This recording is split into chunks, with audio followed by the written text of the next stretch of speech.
On a freezing night, a barefoot girl enters a store asking for diapers to save her baby brother.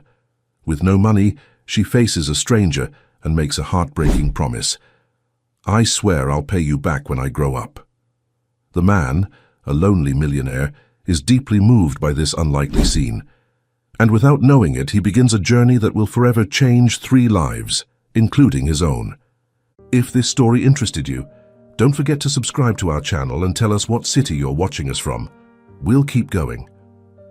The December wind howled through the streets of Chicago like a hungry wolf, its icy teeth biting into anything that dared to brave the night. Snow fell in thick, heavy flakes, building miniature mountains on the sidewalks and turning the city into a treacherous winter wonderland. Most people were safely tucked away in their warm homes, but beneath the Harrison Street overpass, 8-year-old Lily Collins huddled closer to her mother, trying to generate enough warmth for them both. "Mommy, Noah needs clean diapers," Lily whispered, her breath forming tiny clouds in the frigid air. She glanced down at her baby brother, just 8 months, old, whimpering in his sleep. The makeshift shelter they called home consisted of cardboard walls reinforced with plastic tarps, a far cry from the apartment they'd left 3 months ago, when Eric, her mother's ex-boyfriend and Noah's father, had escalated from verbal abuse to something far more dangerous. Jessica Collins, once a respected house cleaner for wealthy families in Chicago's Gold Coast neighborhood, stared blankly at the concrete wall. At 28, she looked a decade older, her once vibrant eyes now vacant, lost in the fog of post-traumatic stress that had consumed her since escaping Eric's control. Tonight was one of her bad nights, when the memories pulled her so deep, inside herself, that she couldn't respond to the outside world. "Mommy?" Lily tried again, gently shaking her mother's shoulder. "Noah needs diapers, can you hear me?" No response, just that 1,000-yard stare that frightened Lily more than Eric's shouting ever had. She'd learned to recognize these episodes when her mother retreated so far into herself that Lily became the adult, the caretaker, the decision-maker.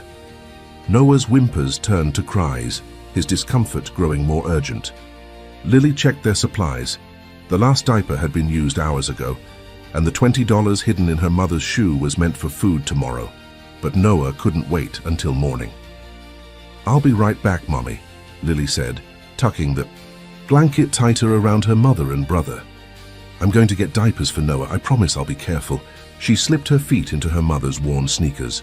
Far too big, but better than her own shoes with holes in the soles. The convenience store 2 blocks away stayed open all night. Lily had been there before with her mother, had memorized the prices of the items they needed most often. The journey through the snow-covered streets felt like crossing an Arctic wilderness. Lily's thin jacket provided little protection against the biting cold, and her feet, even in her mother's shoes, grew numb with each step. By the time she reached the fluorescent glow of Miller's 24-hour mart, she could no longer feel her toes. The bell above the door jingled as she entered, bringing warmth and the smell of coffee. Behind the counter, Sam Miller, the middle-aged owner, looked up from his magazine with a frown. "Where are your parents, kid?" he asked, taking in her disheveled appearance. The 2 big shoes, the thin jacket crusted with snow, the determined expression on her young face. "My mom is sick," Lily replied, her voice small but steady. "My baby brother needs diapers, really bad. He's only 8 months old." Sam's frown deepened. "You got money?" Lily hesitated, then shook her head. "No, sir, but I promise I'll pay you back when I grow up. I really will. My brother is crying and his skin is getting all red and hurting him." "Listen, kid, I can't just give stuff away. This is a business, not a charity," Sam began, his tone softening despite his words. The bell jingled again, and a tall man in an expensive overcoat entered, stomping snow from his polished leather shoes.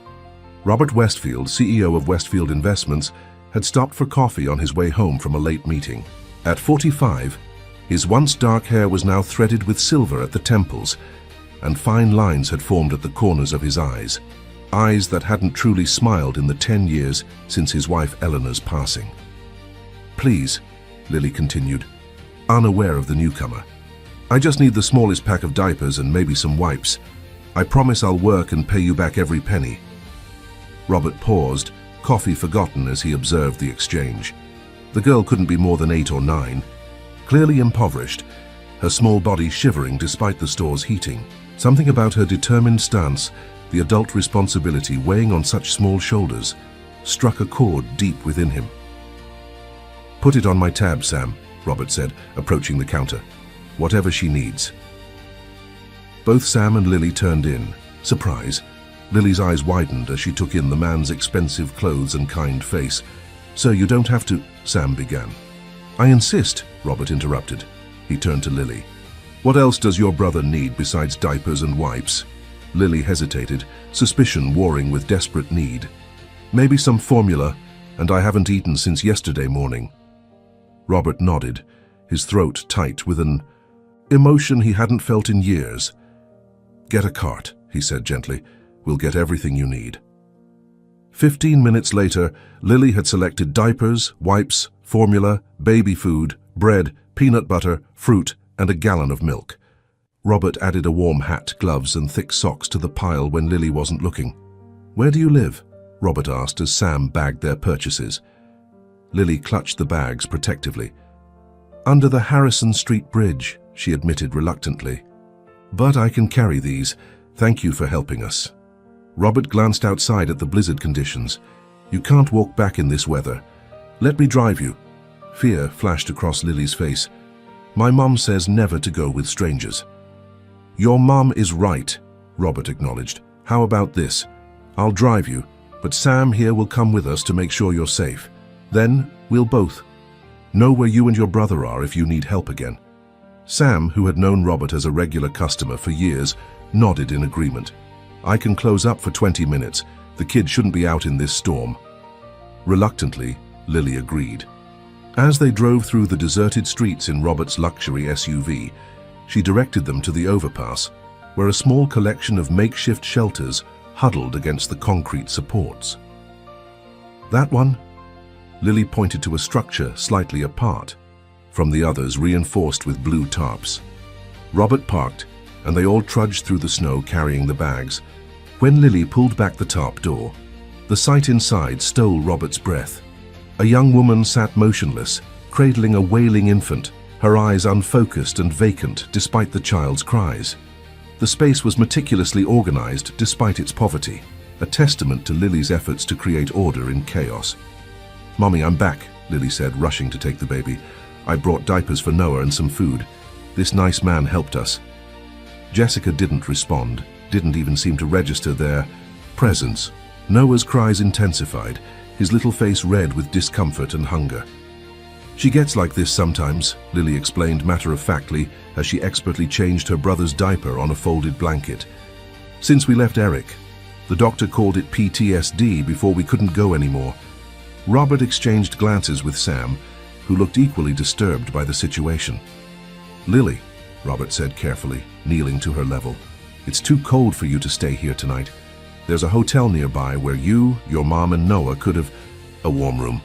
Would you let me help with that just for tonight while the storm passes?" Lily looked up from feeding her brother, her young face marked with a wisdom no child should possess. "Why would you help us? You don't even know us."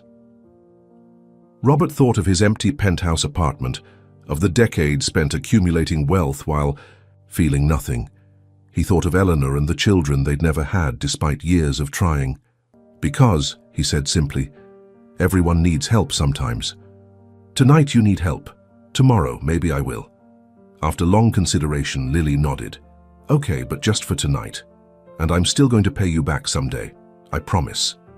As they gathered the few belongings worth salvaging, Robert wondered what he was getting himself into. He couldn't have known that this moment, this simple act of kindness on a snowy Chicago night, would be the first step on a journey that would transform not just this broken family, but his own shattered life as well.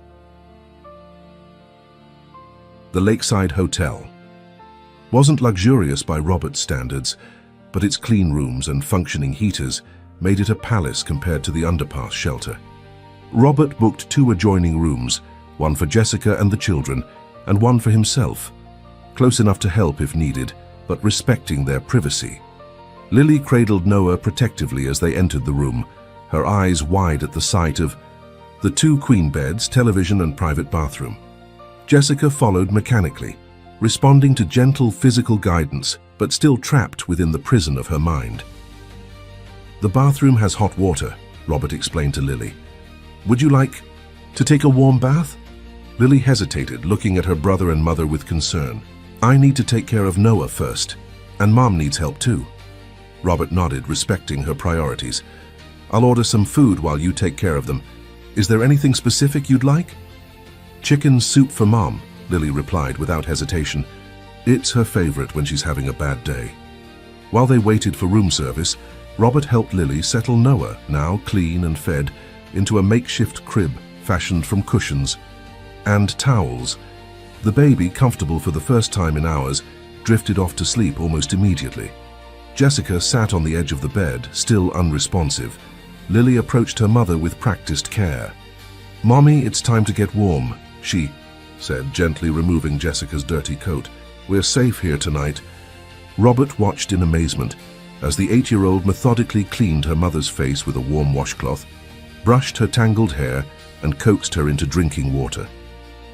The role reversal was heartbreaking.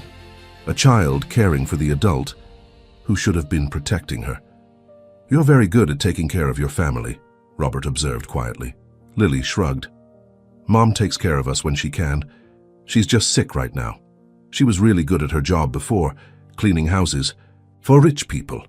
She remembers all the special ways to make things nice. When the food arrived, the aroma of chicken soup seemed to penetrate Jessica's fog slightly. Her eyes focused briefly on the steaming bowl Lily placed in her hands. That's good, Mom, Lily encouraged. Eat a little bit. You'll feel better. As they ate, Robert learned more about their situation. Eric Thompson, Noah's father, had been Jessica's boyfriend for 3 years. The abuse had started subtly, controlling behavior, isolation, verbal attacks, but escalated dramatically after Noah's birth. Jessica had fled with the children when Eric, in a drunken rage, had threatened the baby. With nowhere to go and limited resources, they'd ended up homeless. Mom was getting better for a while, Lily explained between bites of her burger. She found a job at a laundromat, and we were saving for an apartment. But then Eric found us there. He didn't see us, but Mom saw him and she got really scared. She quit that day and we moved to a different spot under the bridge. That's when she started having more bad days. Robert listened, anger building at the man who had terrorized this family, but careful not to show it and frighten Lily. Has your mum seen a doctor for her bad days? We went to a free clinic a few times. They gave her medicine, but it ran out, and we couldn't go back because Mum was afraid Eric would find us there too. After dinner, Lily finally agreed to take a bath. Robert waited in the doorway of the adjoining room, leaving the door ajar in case they needed anything. He heard splashing, and for the first time the sound of Lily giggling like the child she was as she discovered the complimentary bubble bath. The contrast between the cheerful child in the bathroom and the haunted woman sitting motionless on the bed troubled him deeply. Jessica Collins was clearly intelligent and capable when not in the grip of her trauma. The evidence was in her remarkable daughter. What would happen to these children if Jessica couldn't recover? Robert's phone vibrated with messages from his assistant about tomorrow's meetings, but for once he ignored them. Instead, he made calls to contacts who owed him favors: a psychiatrist specializing in trauma, a security consultant, a social worker who understood the system's flaws.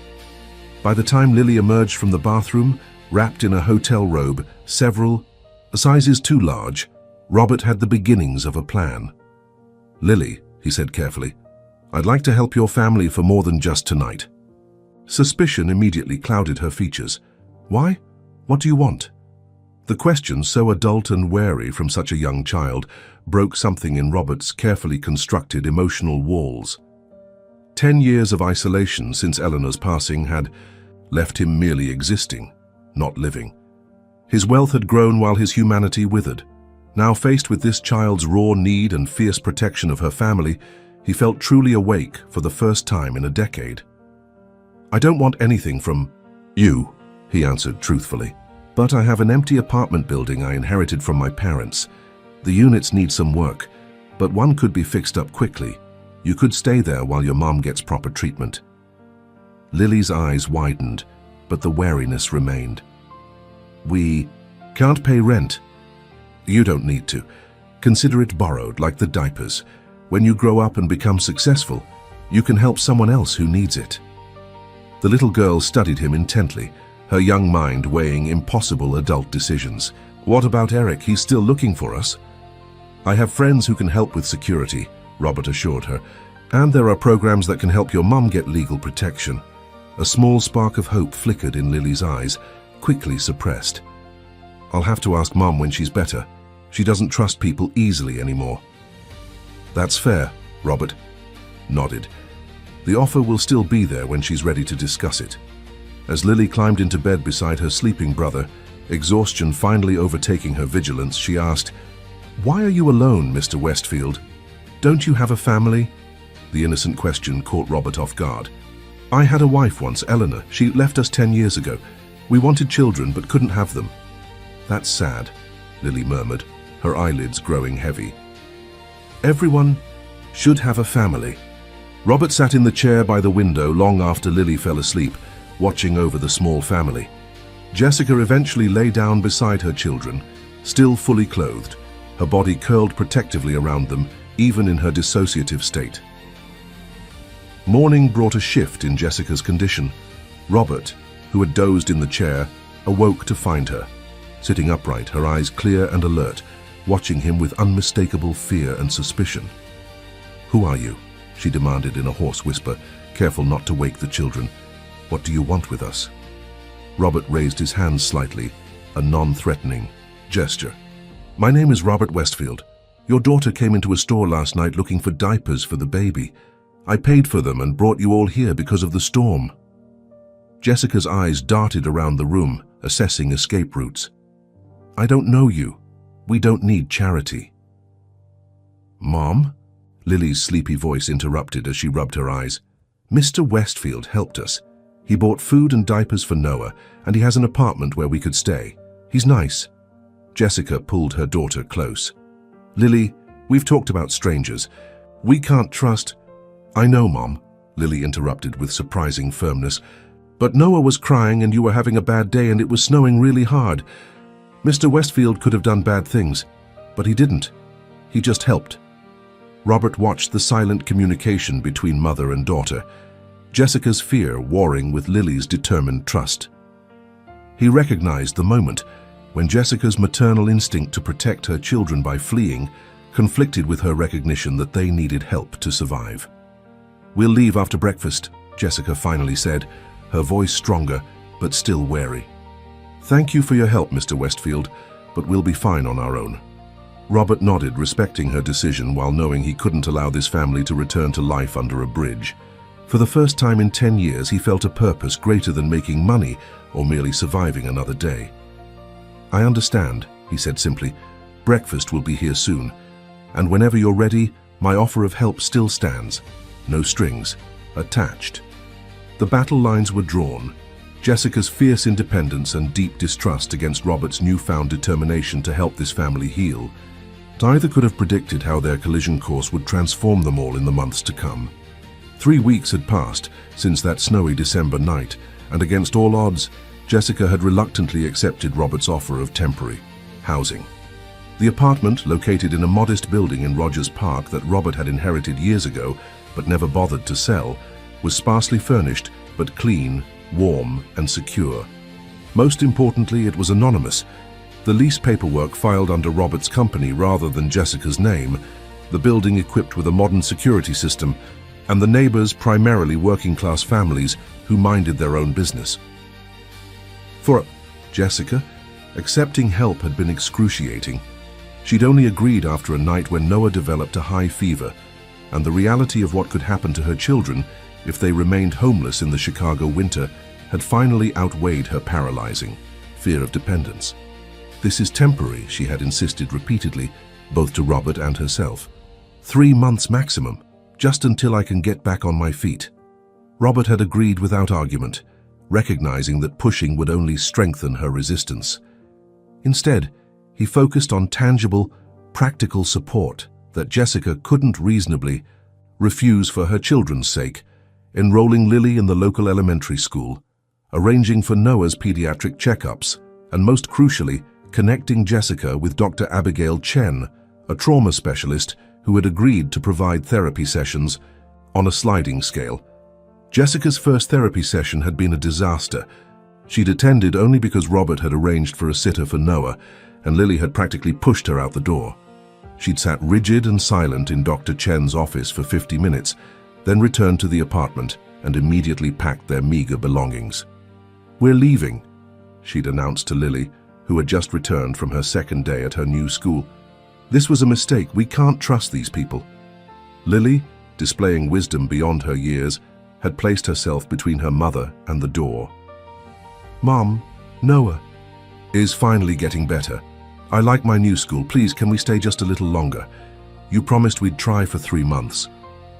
The standoff had lasted nearly an hour before Jessica's resistance crumbled, not in the face of her daughter's logic, but at the sight of Noah, peacefully sleeping in an actual crib for the first time in months, his cheeks finally gaining healthy color after his illness. That night, Jessica had experienced the first of many breakdowns that would mark her healing journey. Robert, who had taken to checking in each evening, had arrived to find Lily trying to comfort her sobbing mother on the kitchen floor. "I can't do this," Jessica had wept, walls finally crumbling. "I can't be what they need. I'm broken." "You're not broken," Robert had said, kneeling beside them despite his expensive suit. "You're wounded. There's a difference." The next day, Jessica had returned to Dr. Chen, this time ready to begin the painful work of healing. Now, 3 weeks into their new arrangement, fragile routines had begun to form.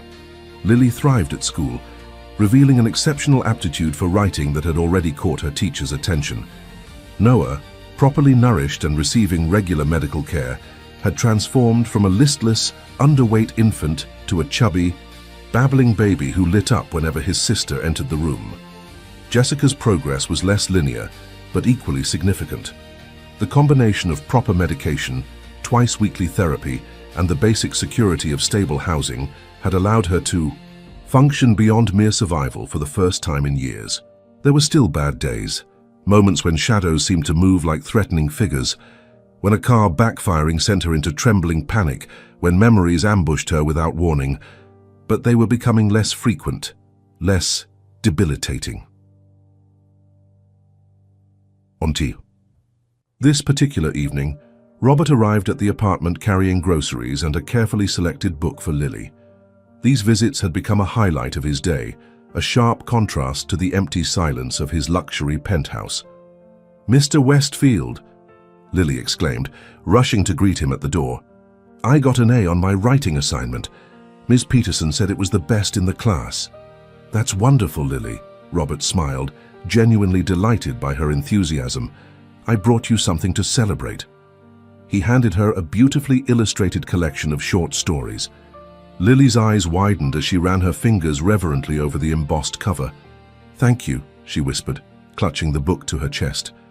"I'll take super good care of it."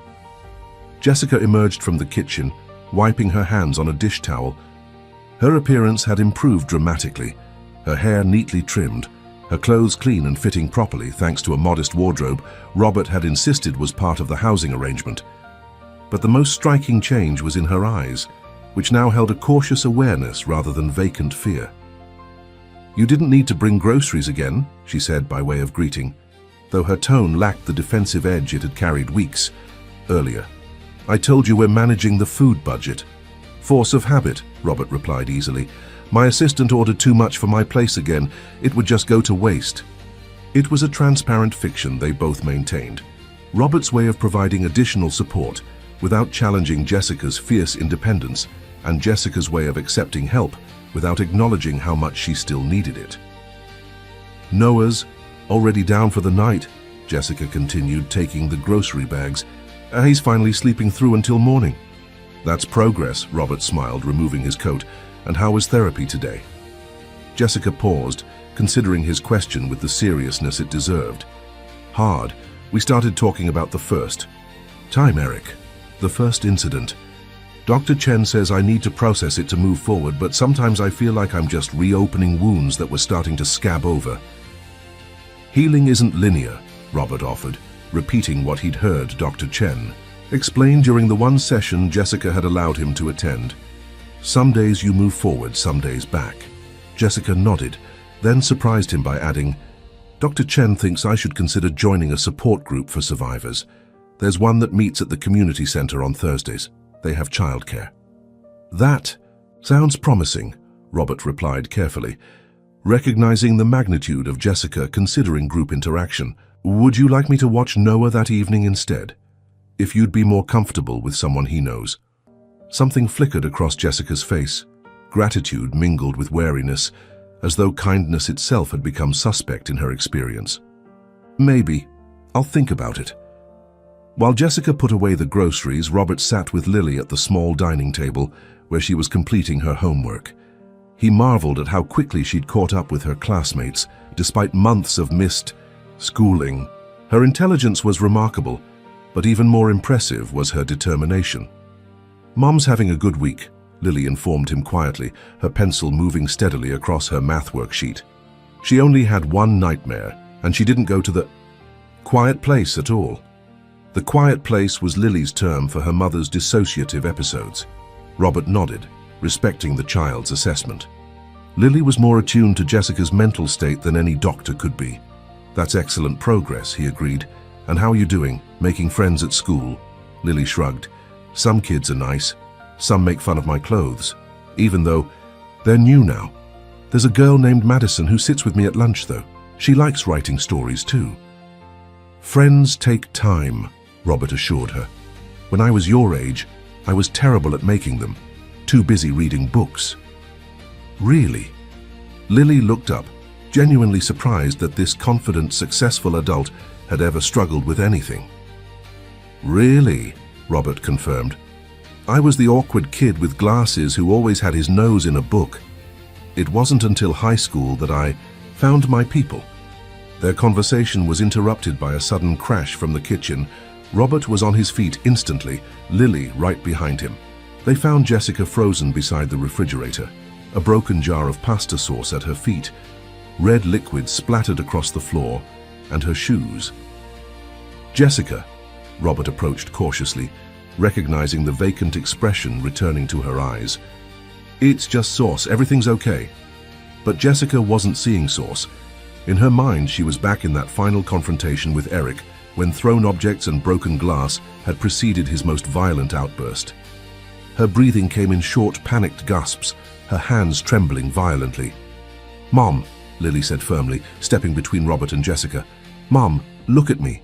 You're in our apartment. Eric isn't here. You're safe. Jessica's eyes slowly focused on her daughter's face. Lily? It's just spaghetti sauce, Lily continued in the same calm, mature tone. I'll help you clean it up. Remember what Dr. Chen taught you.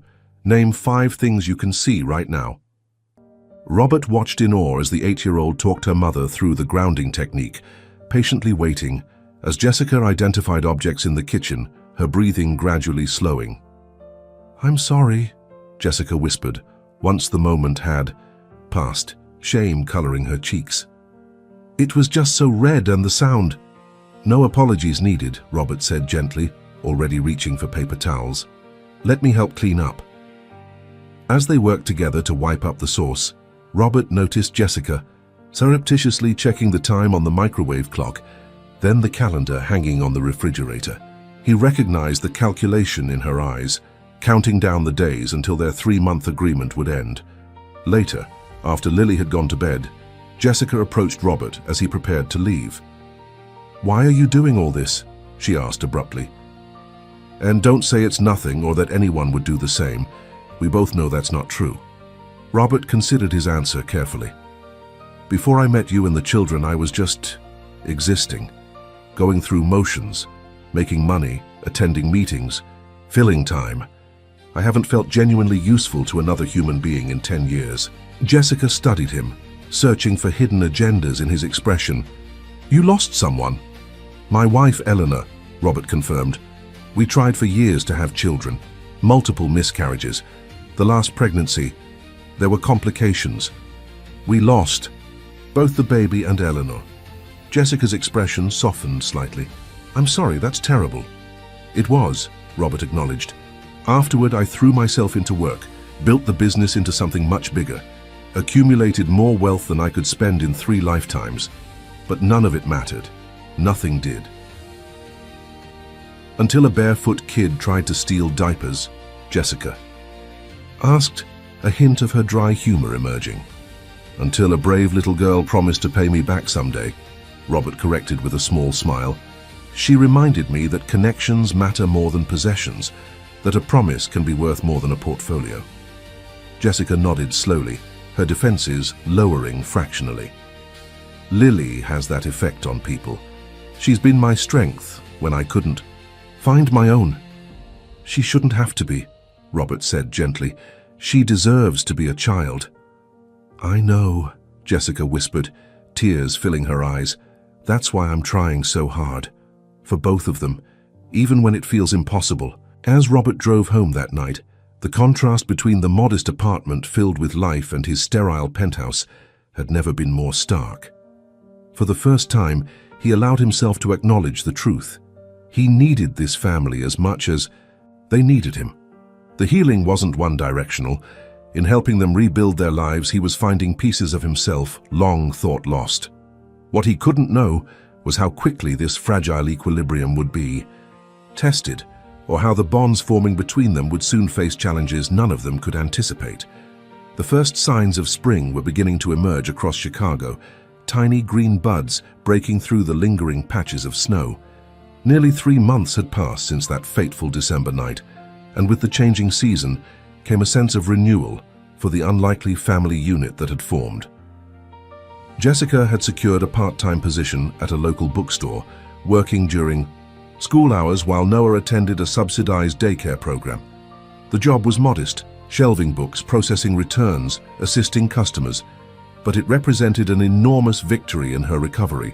Each interaction with a stranger that didn't trigger panic, each paycheck she earned through her own efforts, rebuilt fragments of her shattered confidence. Lily had blossomed at school, her academic abilities earning her a spot in the gifted program. Her writing, in particular, had captured the attention of her teachers, who marveled at the emotional depth and maturity in her stories. More importantly, she had begun to reclaim pieces of her childhood, joining the school's chess club, having occasional playdates with her friend Madison, laughing with the carefree abandon that had been absent for so long. Noah, now nearly a year old, was thriving. He had mastered crawling with lightning speed and was pulling himself up on furniture, babbling constantly in his own private language, with Lily, his approximation of his sister's name, being his first recognizable word. And Robert had become an integral part of their lives, his evening visits evolving from brief check-ins to extended family dinners. He'd cleared his schedule to attend Lily's first school presentation, sat through Noah's pediatric appointments, and even joined Jessica for a session with Dr. Chen to better understand how to support her recovery. The 3-month deadline Jessica had initially imposed had come and gone without mention. The unspoken agreement seemed to be that their arrangement would continue indefinitely, evolving organically as their needs changed. But beneath this picture of steady progress, financial storm clouds were gathering on the horizon. Robert sat in his office at Westfield Investments, staring at the quarterly reports with growing concern. The North American division of Global Tech, one of his largest investment holdings, had experienced a catastrophic data breach affecting millions of YMOM customers. As lawsuits mounted and stock prices plummeted, the financial impact was spreading across Robert's portfolio like poison.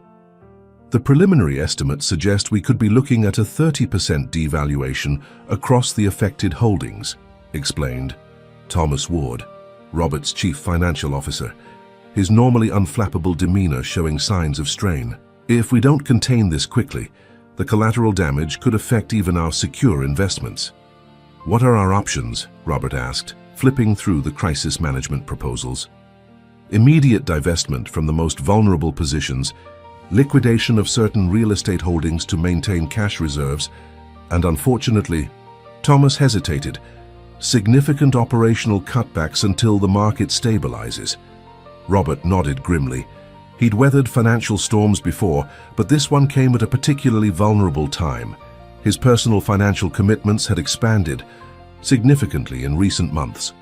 The apartment for Jessica and the children, educational funds for Lily, medical expenses not covered by the limited insurance he'd arranged, the salary for the part-time security consultant who monitored for any signs of Eric's reappearance. None of these expenses would normally strain his resources, but combined with the market crisis, difficult decisions loomed. Draft the divestment strategy, Robert instructed. But hold off on the real estate liquidation until we've explored all other options. After Thomas left, Robert remained at his desk, calculating figures with growing frustration. He could weather this crisis personally without major lifestyle changes, but some of his discretionary charitable spending would need to be curtailed, at least temporarily. The thought of scaling back his support for Jessica and the children was unacceptable. Yet financial reality demanded consideration of all expenses. That evening, Robert arrived at the apartment later than usual, the weight of the day's financial concerns visible in his tired eyes and tense posture. Jessica noticed immediately. "Rough day?" she asked as she set the table for dinner. "Just business complications," Robert replied, attempting a reassuring smile that didn't reach his eyes. "Nothing for you to worry about." Jessica's expression shifted, her hard-won perceptiveness detecting the evasion. "Robert, we agreed to be honest with each other.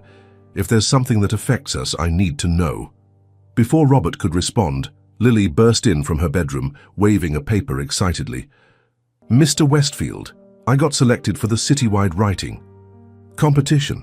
Ms. Peterson says my essay could win a scholarship." Robert's genuine delight at Lily's accomplishment temporarily pushed aside his financial concerns. "That's wonderful, Lily. I always knew you were a brilliant writer." "The finals are next month," Lily continued breathlessly. "If I win, they publish my story in the actual newspaper and everything. We'll need to get you a new outfit for the ceremony," Jessica smiled, ruffling her daughter's hair. "My little author." Lily's face suddenly fell. "But it costs $50 to register for the finals. Ms. Peterson said there are fee waivers, but you have to apply weeks ago." An awkward silence descended. $50, a sum that would have been completely insignificant to Robert just days ago, and that would still be manageable now, but that represented half a day's wages for Jessica. "I'll cover the registration," Robert said immediately. "No," Jessica countered firmly. "This is something I can and should do for my daughter." She turned to Lily with a warm smile. "I get paid tomorrow, sweetheart. We'll send in your registration first thing." Lily looked between the adults, sensing the underlying tension. "Maybe we could split it," she suggested diplomatically. $25 each. Her innocent solution broke the tension, drawing reluctant smiles from both adults. "That's actually a perfect compromise," Robert agreed, impressed once again by Lily's emotional intelligence. Later, after Lily had gone to bed, Jessica confronted Robert in the kitchen as they cleaned up from dinner. "Something's wrong," she stated flatly, her voice low to avoid waking the children. "And it involves money. Just tell me straight. Are you having second thoughts about helping us?" "Absolutely not," Robert answered emphatically. "It's just, there's been a financial situation with one of my major investments. It's going to require some belt-tightening across the board." Jessica set down the dish she was drying, her posture stiffening. "I see, and we're part of that belt-tightening?" "That's not what I meant," Robert sighed, running a hand through his hair. "I'm just saying that things might be tight for a while. The apartment and essential expenses are completely secure, but some of the extras might need to be reconsidered. Temporarily." "What extras?" Jessica pressed, old insecurities resurfacing. "My therapy, Lily's after-school programs, Noah's developmental checkups." "None of those," Robert assured her. "Those are necessities, not extras." "Then what?" Robert hesitated. "I was thinking more along the lines of the weekend trips, the theater tickets, the restaurant dinners. All the things that make you feel good about helping the charity cases," Jessica concluded, her voice taking on an edge Robert hadn't heard in weeks. "The fun parts of playing savior." "That's not fair, and you know it," Robert replied, hurt by the accusation. "I've never seen you or the children as charity cases." Jessica wrapped her arms around herself. The defensive posture Dr. Chen had worked so hard to help her overcome returning instantly. "Maybe this is for the best. We've become too dependent on you. The original agreement was 3 months, and we've passed that." "Jessica, please don't do this," Robert said quietly. "Don't use this temporary setback as an excuse to push me away just when you're making real progress." "Progress?" Jessica laughed bitterly. "I still have nightmares almost every night. I still jump at loud noises. I still check the locks 3 times before I can sleep. The only difference is I've gotten better at hiding it." "That's not true," Robert countered. "Dr. Chen says your recovery has been remarkable, considering the severity of your trauma. You're working again, you're connecting with people, you're present for your children."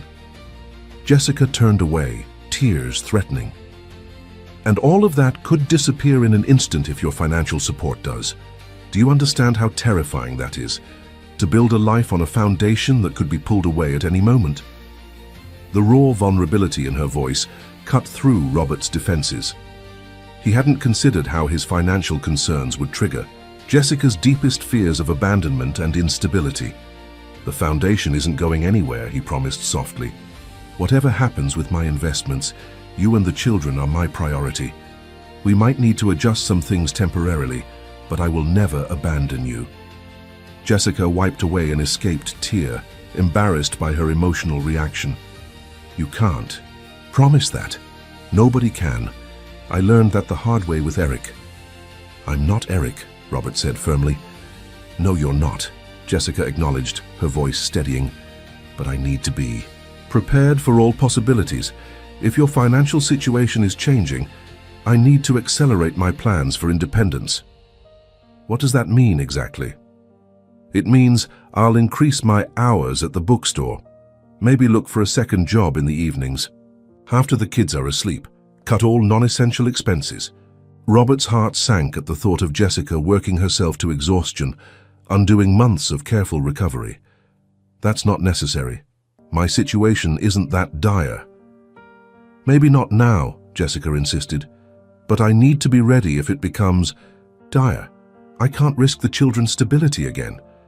Before Robert could respond, a small voice interrupted from the hallway. "Are you fighting about money?" Lily stood in her pajamas, her expression serious beyond her years. "Because I don't need to do the writing competition. We can save the $50. Jessica immediately knelt before her daughter. "No, sweetheart, the competition is important, and you absolutely will participate. Mr. Westfield and I were just discussing grown-up budget things." "Like when you used to count pennies for milk?" Lily asked, the innocent question revealing how much financial insecurity the child had already witnessed in her young life. "No, nothing like that," Robert assured her, joining Jessica at the child's level. "We have everything we need. I promise." Lily looked unconvinced. "Madison's parents got divorced because they fought about money all the time. Are you getting divorced?" The question caught both adults off guard, highlighting the familial role Robert had unconsciously assumed in the children's lives. "Mr. Westfield and I aren't married, Lily," Jessica explained gently. "We're friends who help each other. But he comes over every day and he helps with Noah and he makes you smile sometimes," Lily reasoned with a child's direct logic. "That's what daddies do." An awkward silence fell between the adults, neither knowing how to address the complicated emotions Lily's observation raised. "It's past your bedtime, sweetheart," Jessica finally said, redirecting the conversation. "Let's get you tucked in again." After Jessica had settled Lily back to sleep, she returned to find Robert staring out the apartment window, his expression troubled. "She sees you as a father figure," Jessica stated the obvious. "I should have anticipated that and been more careful about boundaries." "Is it really so terrible?" Robert asked quietly. "That she feels that way?" Jessica joined him at the window, maintaining a careful distance. "It's not terrible. It's natural given how present you've been, but it's also complicated. Because of her real father. Lily's biological father left before she was born. Jessica clarified. He was never in the picture. Eric was only Noah's father, though he was in Lily's life for 3 years. Robert nodded, processing this new information. Still, I understand your concern. Children form attachments easily, and disappointment can be devastating. Exactly, Jessica sighed. And with our future so uncertain, it doesn't have to. Be uncertain, Robert interrupted, turning to face her. What if we formalized our arrangement, a legal agreement that guarantees housing and educational support for the children, regardless of any financial fluctuations on my part? Jessica stared at him, genuinely surprised by the suggestion. You would do that? Legally commit to supporting children who aren't yours? They may not be mine biologically, but I care about them deeply. Robert hesitated, then added quietly, I care about all of you. The implication hung in the air between them, an unspoken acknowledgement that his feelings had evolved beyond mere charitable concern or friendly support. Jessica broke eye contact first, overwhelmed by the direction the conversation had taken. I need time to think about this. It's a lot to process. Of course, Robert agreed, reaching for his coat. Take all the time you need, but please know that my financial concerns don't change my commitment to you and the children. We'll figure this out together. As Robert drove home that night, his mind raced with contingency plans. The financial crisis at work was serious but manageable with the right strategy.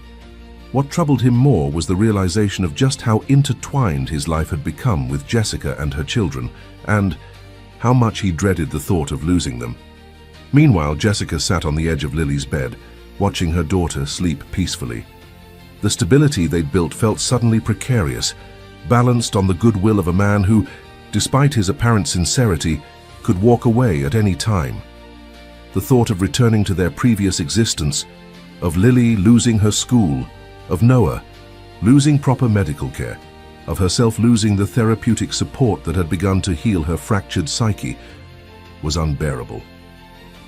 For the first time in months, Jessica retrieved the small emergency bag she kept packed at the back of her closet, a habit from her days with Eric when a quick escape might be necessary.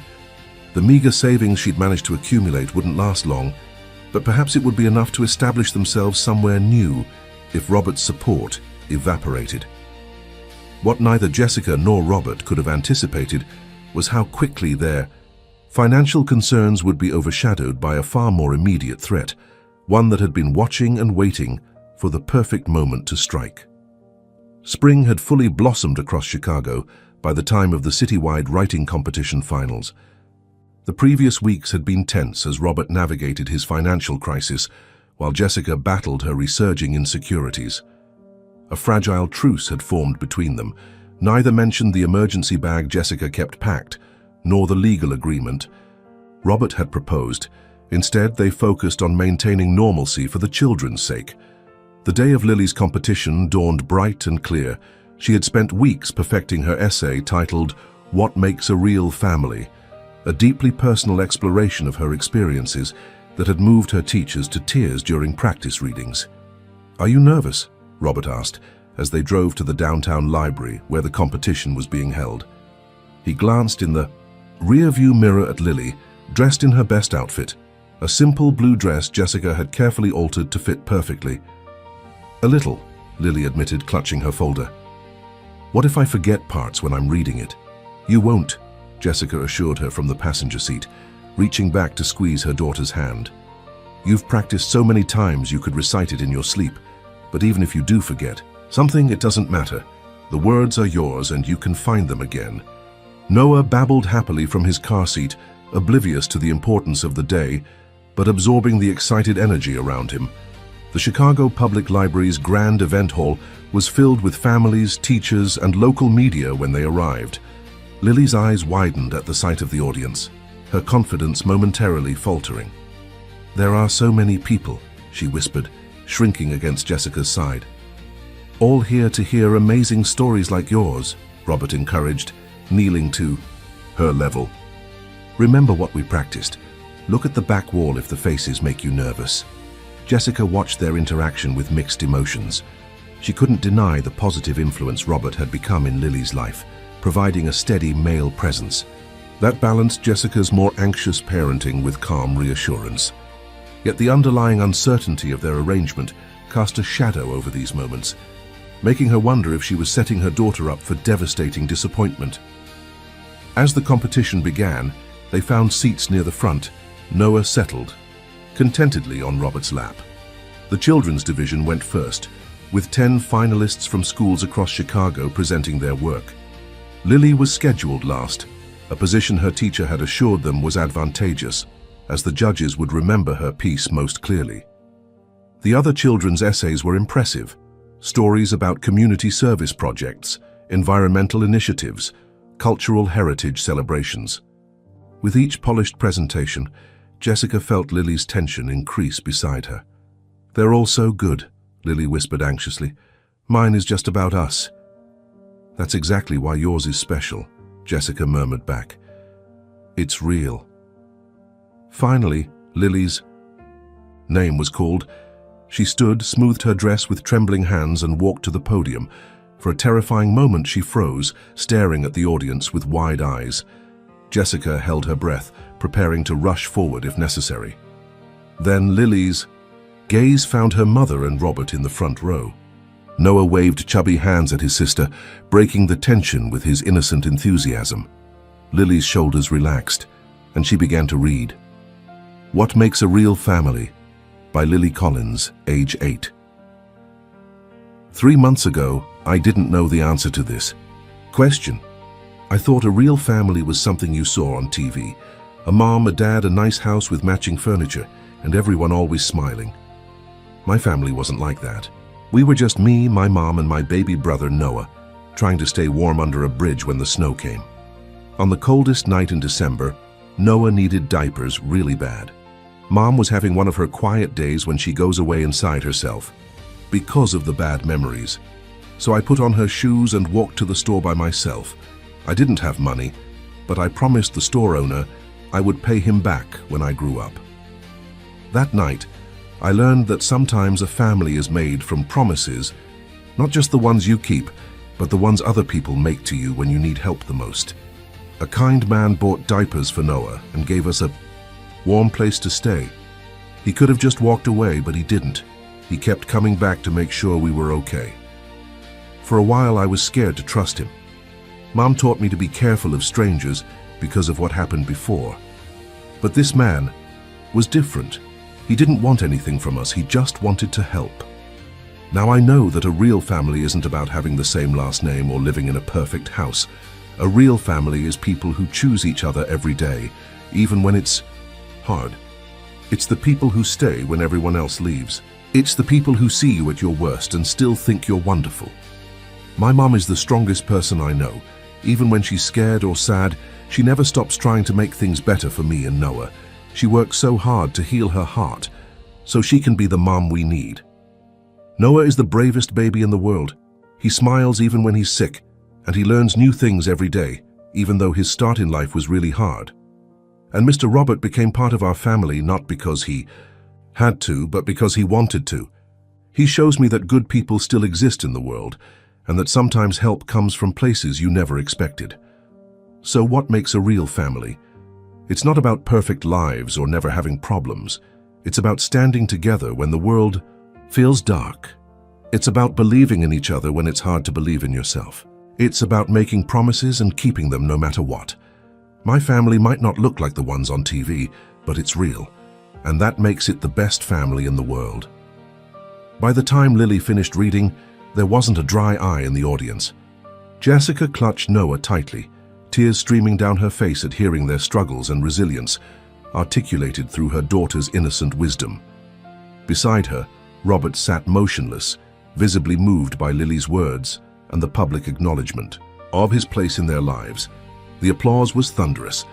Lily stood uncertainly at the podium until the moderator came to guide her back to her seat, whispering words of congratulation that made her blush with pride.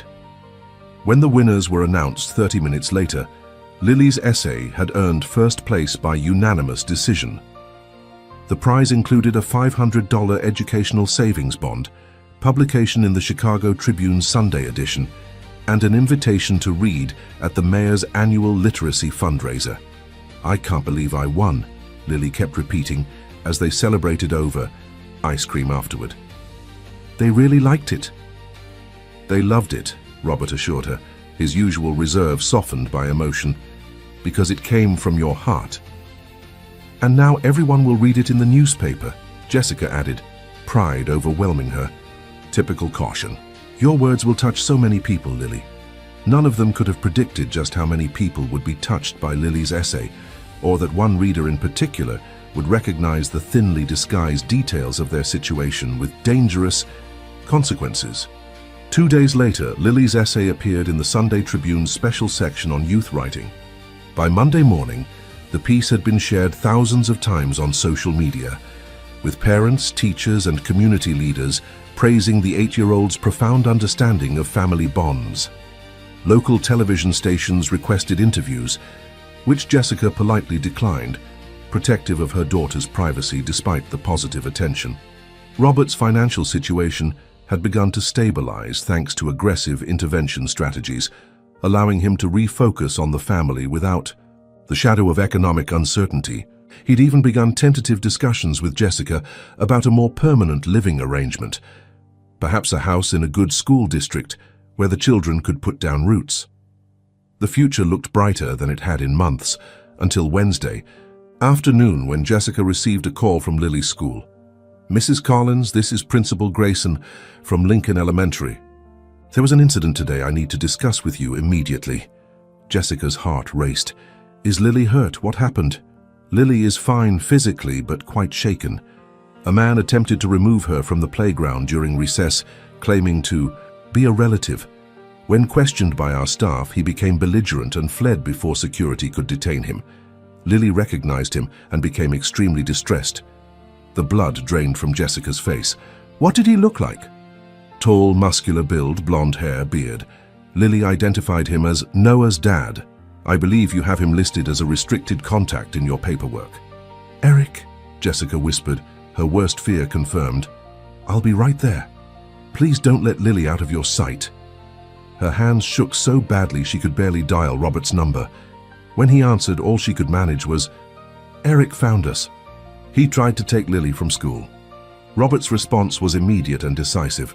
"I'm sending a security team to the school right now. Go get Lily, then go directly to the apartment. Pack only essentials. I'll meet you there in 30 minutes. Don't open the door for anyone but me." Jessica moved on autopilot, calling a rideshare service to take her to the school since she didn't trust herself to drive. Her mind raced with terrifying possibilities.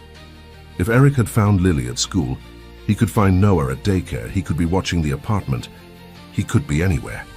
At the school, she found Lily in the counselor's office, pale and withdrawn. When Jessica entered, Lily launched herself into her mother's arms with a sob. "He said he was going to take me to see Noah," Lily cried. "He said you were waiting in his car, but he smelled like the bad smell, and I remembered what you taught me about not going with anyone, even if they say they know you." Jessica held her daughter tightly, pride mingling with terror. "You did exactly right, sweetheart. I'm so proud of you for remembering." The school principal approached cautiously. "Mrs. Collins, the police have been notified. They'd like to speak with you and Lily." "Not now," Jessica replied firmly. "We need to get somewhere safe first. I'll contact them once we're secure."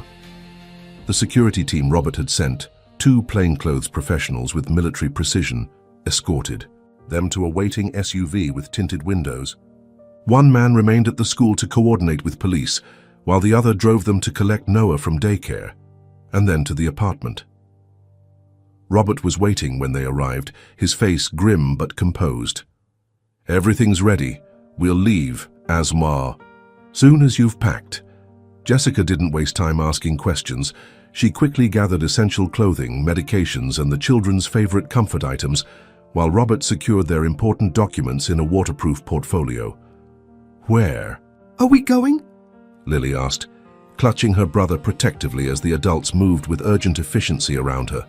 "Somewhere safe," Robert assured her, "a place Eric doesn't know about." Within an hour, they were on the road in Robert's personal vehicle, headed away from the city.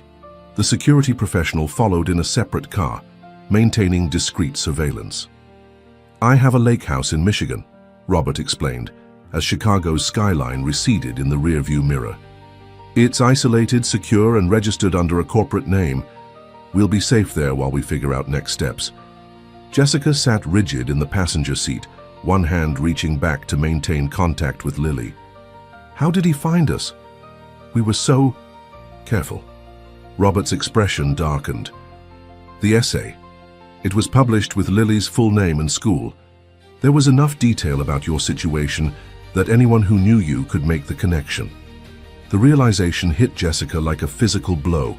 Her daughter's moment of triumph had inadvertently led their abuser right to them. "This is my fault. I should never have let her enter that competition." "No," Robert said firmly. "This is Eric's fault. Only his. You and Lily deserve to live your lives fully, not in hiding.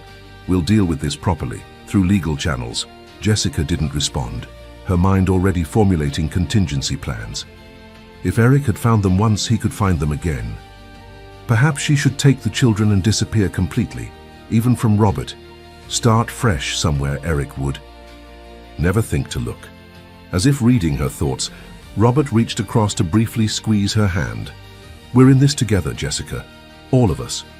Remember what Lily wrote. A real family stands together when the world feels dark."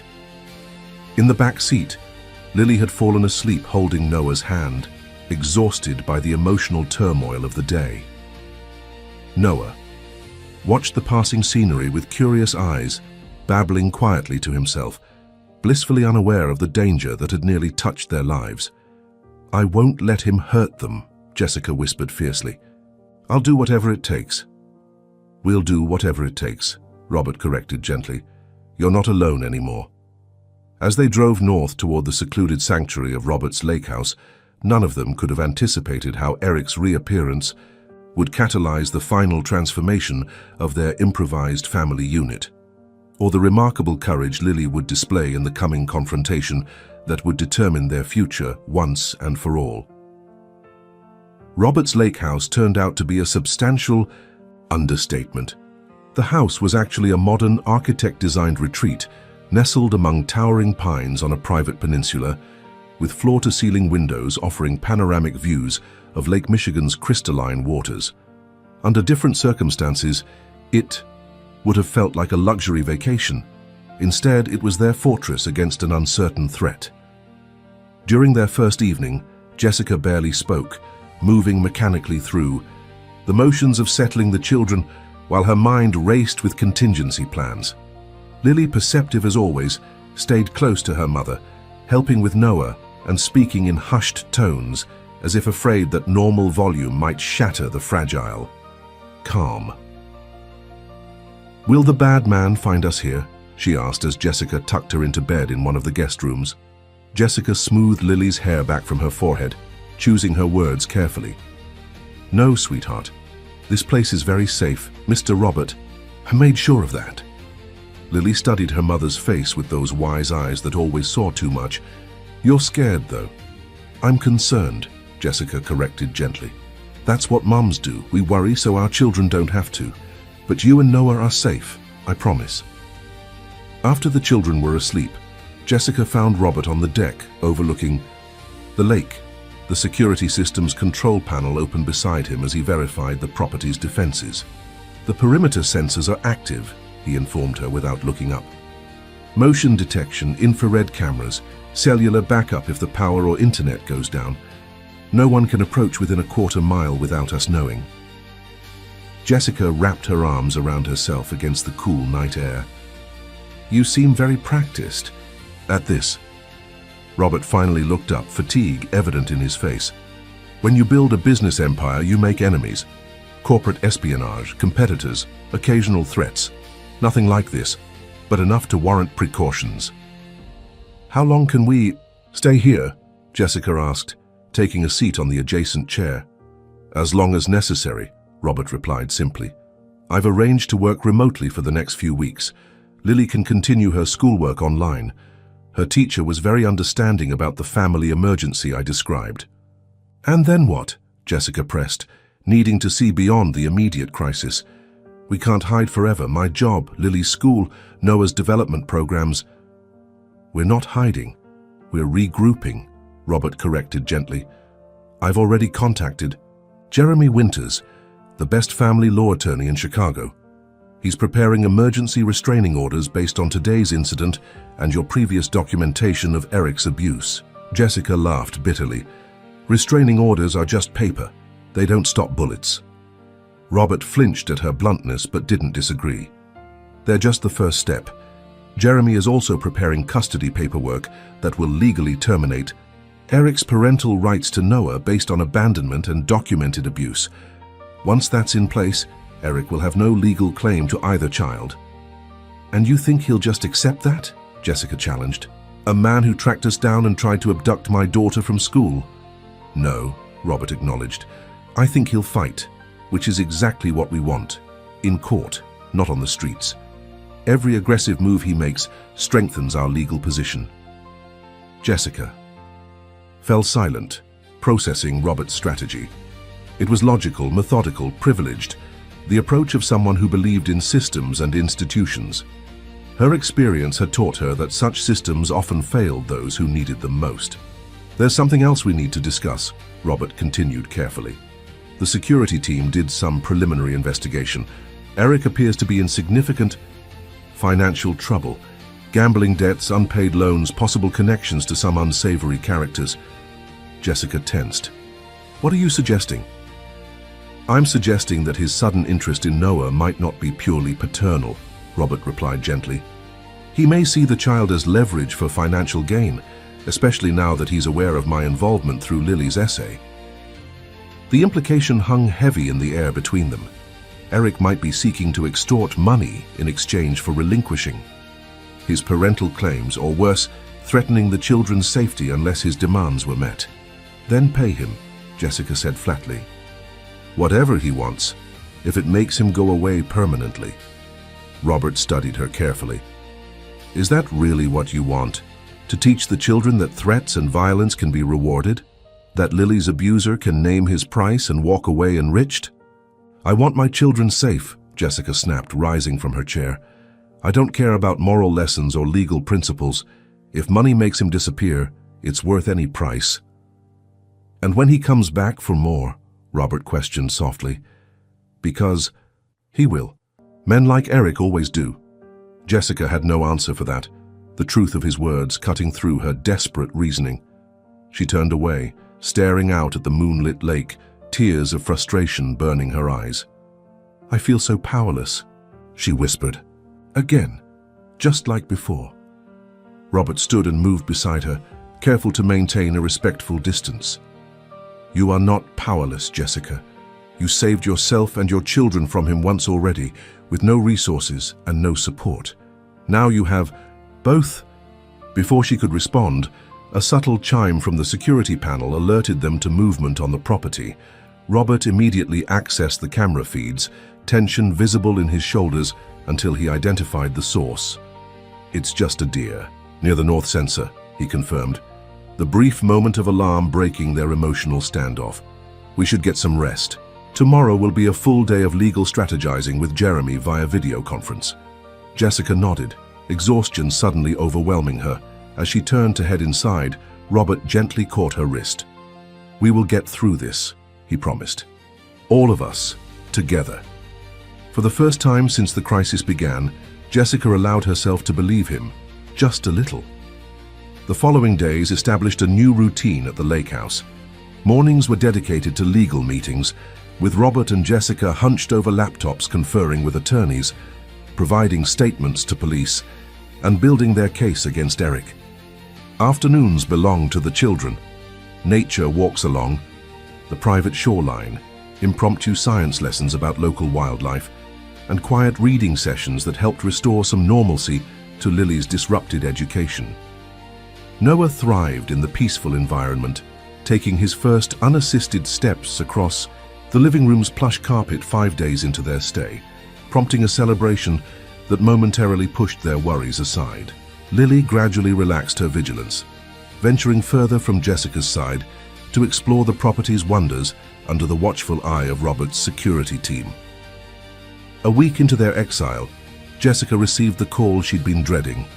Dr. Chen, concerned about the abrupt interruption to their therapy and aware of the general situation through Robert's discreet explanation, had reached out to check on her mental state.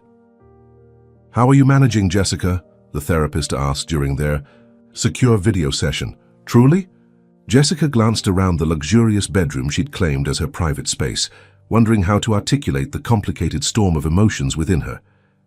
"I'm functioning," she finally answered, "for the children. And for yourself." "That's less clear," Jessica admitted. "I feel like I'm balancing on a knife's edge. Part of me wants to gather the children and run as far as possible. Another part wants to stay and fight. And a third part is terrified that either choice will ultimately fail." Dr. Chen nodded understanding. "Those are all natural responses to a perceived threat to your family. The question is, which response serves your long-term healing and the children's well-being?" "Running would mean starting over with nothing again," Jessica reasoned aloud. "New identities, new schools, constant looking over our shoulders. The children deserve stability." "And the other option?" Jessica's hands clenched in her lap. "Staying means trusting Robert completely, trusting the legal system, trusting that Eric can be contained through official channels." "Is that trust warranted based on your experience so far?" Dr. Chen prompted gently. The question forced Jessica to confront a truth she'd been avoiding. Over the past 4 months, Robert had proven himself consistently reliable, patient, and genuine in his care for her family. He'd respected her boundaries, supported her autonomy, and demonstrated commitment even when it became personally costly. "Robert isn't Eric," she acknowledged quietly. "I know that intellectually, but emotionally you're still processing trauma that taught you all male authority figures are potentially dangerous." Dr. Chen completed the thought. "That's not something that disappears overnight. Jessica, the fact that you can distinguish between the two intellectually is already significant progress." Their conversation was interrupted by a knock at the door. Robert's voice came through, tense but controlled. "Jessica, Jeremy needs to speak with us immediately. Something's happened." Jessica ended the call with Dr. Chen and hurried to the study where Robert was already connected to a video conference with their attorney. Jeremy Winters's normally composed face showed visible concern. "We've received a formal petition from Eric Thompson's attorney demanding immediate visitation. Rights with Noah," Jeremy explained without preamble. "They're claiming parental alienation and citing Lily's published essay as evidence that a third party, specifically Robert, is attempting to replace Eric in his son's life." Jessica felt the blood drain from her face. He has an attorney? How he could barely keep a job for more than a few weeks? "That's the concerning part," Jeremy continued. "He's being represented by Madison and Crane, a firm that typically handles high-net-worth divorce cases. Someone with significant resources is backing him." Robert's expression darkened. "Can you find out who?" "We're working on it," Jeremy assured them.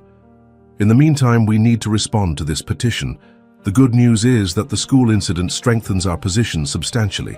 The police report clearly states that Eric attempted to remove Lily without authorization, which demonstrates a pattern of inappropriate behavior." "What's our next step?" Jessica asked, struggling to maintain composure. "I've filed emergency motions for full protection orders for both children and for you, Jessica. Given the documented history and recent incident, we have strong grounds. However," Jeremy hesitated, "the judge may still grant Eric limited supervised visitation with Noah while the case proceeds. It's standard practice to maintain some parent-child contact unless there's direct evidence of abuse toward that specific child." Jessica's knuckles whitened as she gripped the edge of the desk. "He abandoned Noah as an infant. He's never provided a day of support, never shown any interest until now, which will work strongly in our favor for the final custody determination," Jeremy assured her. "But the immediate visitation question is more complex.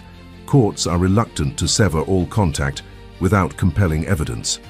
"So what you're saying," Robert interjected, "is that despite everything, the court might force Noah to spend time with a man who has shown violent tendencies and who tried to abduct his sister." In a controlled environment with supervision? Yes, Jeremy confirmed reluctantly. It's a possibility we need to prepare for. After the call ended, Jessica paced the study like a caged animal. This is exactly why I don't trust the system. 4 months of healing, of building safety, and now a judge could undo everything with the stroke of a pen. Robert watched her, concern evident in his eyes. Jeremy is excellent at his job. He's presenting our strongest case. But he can't guarantee the outcome, Jessica countered. No one can. Before Robert could respond, Lily appeared in the doorway. Noah balanced on her hip in a practiced pose that always made her look far older than her 8 years.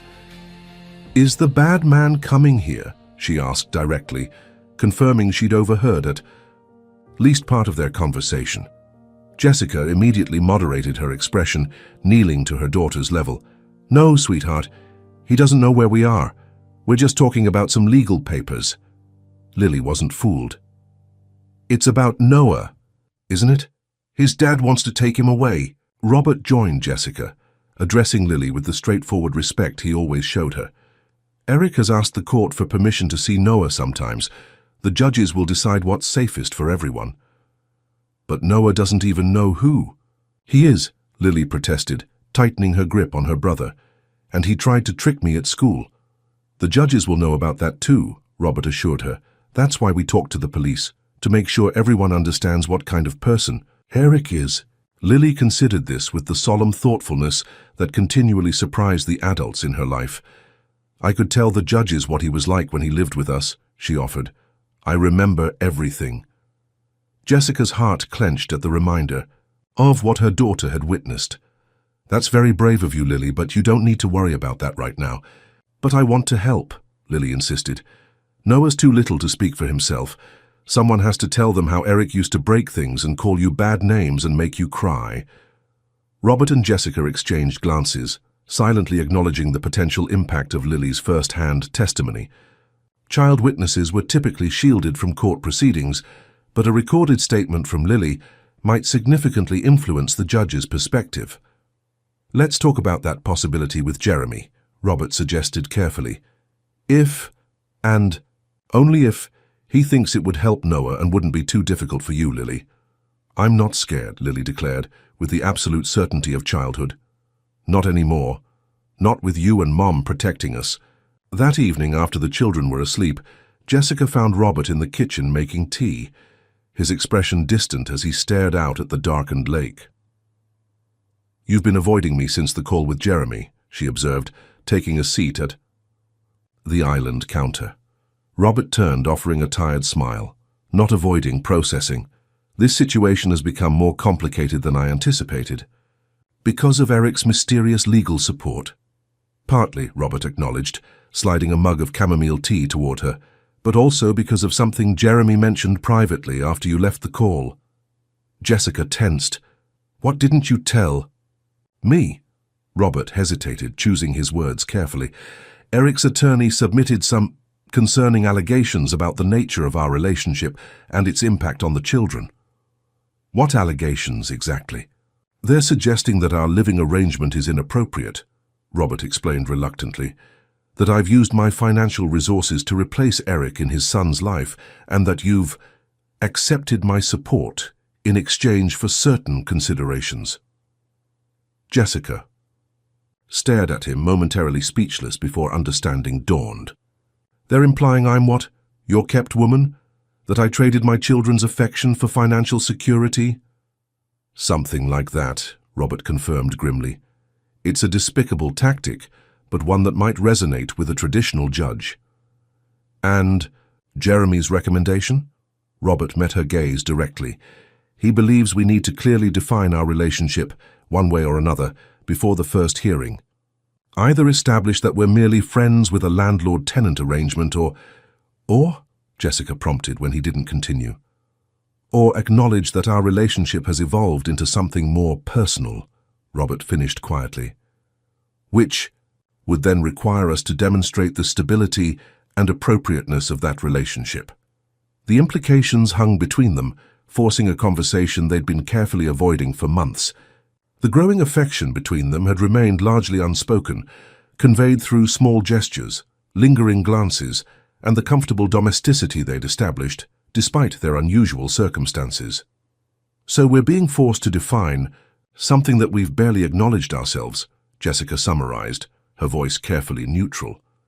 "Jeremy believes it would strengthen our position either way," Robert explained. Clarity over ambiguity. Jessica wrapped her hands around the warm mug, buying time to order her thoughts. "And what do you believe, Robert?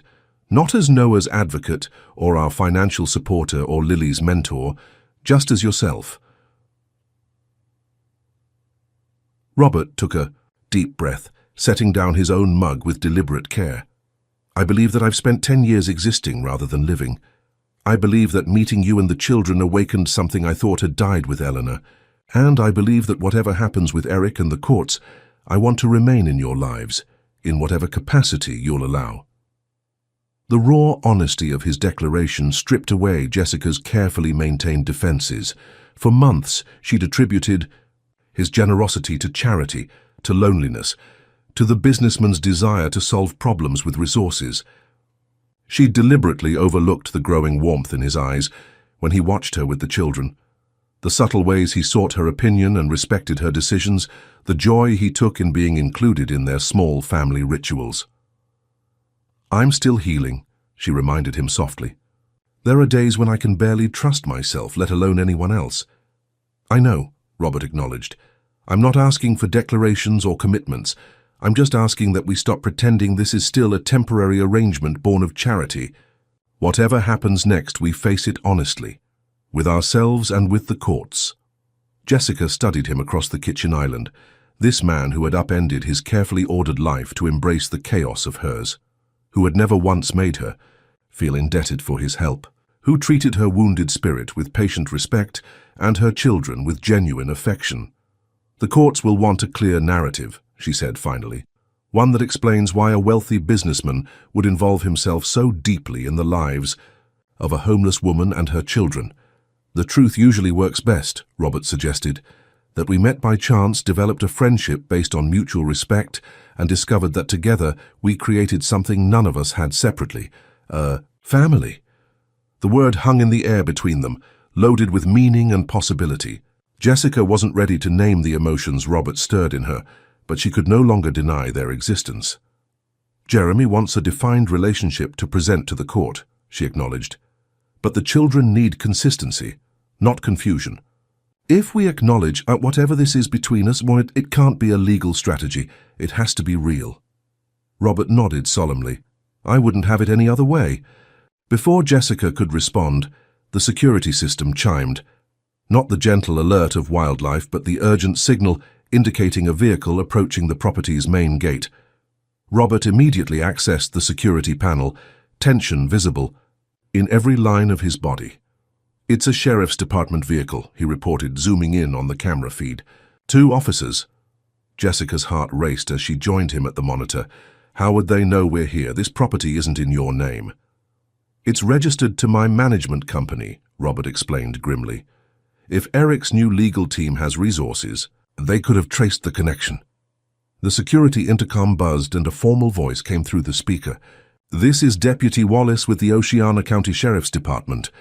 We have court documents to serve to Jessica Collins regarding custody of minor child Noah Thompson." Jessica and Robert exchanged alarmed glances. The battle they'd been preparing for had arrived sooner than expected, with Eric's first strategic move catching them off guard despite all their precautions. "We have to let them in," Robert said quietly. "Refusing service will only strengthen Eric's position." As Robert buzzed the gate open, Jessica stood frozen in the kitchen, a single thought dominating her mind. The moment of reckoning had arrived, and the family they'd so carefully built now faced its greatest test. What neither of them yet realized was that Eric's legal maneuver would force them to make decisions they'd been avoiding for months, decisions that would permanently alter the course of all their lives and ultimately reveal the true meaning of Lily's innocent wisdom about what makes a real family. The Chicago Family Court building stood imposing against the bright blue sky of early summer, its limestone facade a symbol of institutional power that had Jessica gripping Robert's hand with nervous tension. 3 weeks had passed since the sheriff's deputies had delivered the court summons at the lake house. 3 weeks of intense preparation, legal consultations, and difficult conversations about their future. "Remember what Jeremy said," Robert murmured as they climbed the broad stone steps. "Stay calm, answer only what's asked, and let the evidence speak for itself." Jessica nodded, adjusting Noah on her hip. The toddler, now 14 months old, was dressed in his best clothes, oblivious to the significance of the day. Beside them, Lily walked with uncharacteristic solemnity, her small hand clasped firmly in Robert's. The initial hearing had established temporary arrangements while the full custody case proceeded: supervised visitation for Eric with Noah, once weekly at a court-approved facility, and continuation of the restraining order protecting Lily based on the school incident. Today marked the beginning of the full evidentiary hearings that would determine Noah's permanent custody arrangement. Their attorney, Jeremy Winters, waited in the lobby, his confident demeanor providing a small measure of reassurance. "We're in Judge Harriet Monroe's courtroom," he informed them. "That's good news. She has a strong record of prioritizing children's welfare over parental rights when safety is concerned."